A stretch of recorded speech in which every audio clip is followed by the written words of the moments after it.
महकमे मौसमियात ने आइंदा 2 दिनों के दौरान रियासत के मुख्तलिफ मुकामात पर बारिश की पेश गोई की है। हवा के कम दबाव के पेश नजर महकमे मौसमियात के अहदेदारों ने आज और कल रियासत की कई अजला में बारिश का इम्कान जाहिर किया है। साथ ही बाज़ मुकामात पर शदीद से शदीद तरीन बारिश की पेश गोई की गई है। आदिलाबाद, मंचिरियाल, जगतियाल, निजामाबाद, करीमनगर, पेदापल्ली, वरंगल रूरल, वरंगल अर्बन अजला में शदीद से शदीद तरीन बारिश का इम्कान जाहिर किया गया है। मगरिबी वसती खलीज बंगाल में हवा के कम दबाव का इलाका बना हुआ है। इसी दौरान गुज़िश्ता 24 घंटों के दौरान रियासती दारुल हुकूमत हैदराबाद समेत रियासत के कई मुकामात पर बारिश हुई। खम्मम के खानापुर पीएस हुदूद में 10.5 सेंटीमीटर बारिश रिकॉर्ड की गई।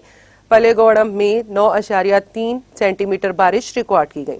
भुवनगिर के बिजलापुर में 7.7 सेंटीमीटर बारिश दर्ज की गई। नाज़रीन, हमारे टीटीवी न्यूज़ को सब्सक्राइब करें, बेल आइकॉन को प्रेस करें, शेयर करें और लाइक करना ना भूलें। और किसी भी एडवर्टाइजमेंट के लिए हमारे इस नंबर पर कांटेक्ट करें। हमारा नंबर है 9550102020 पर।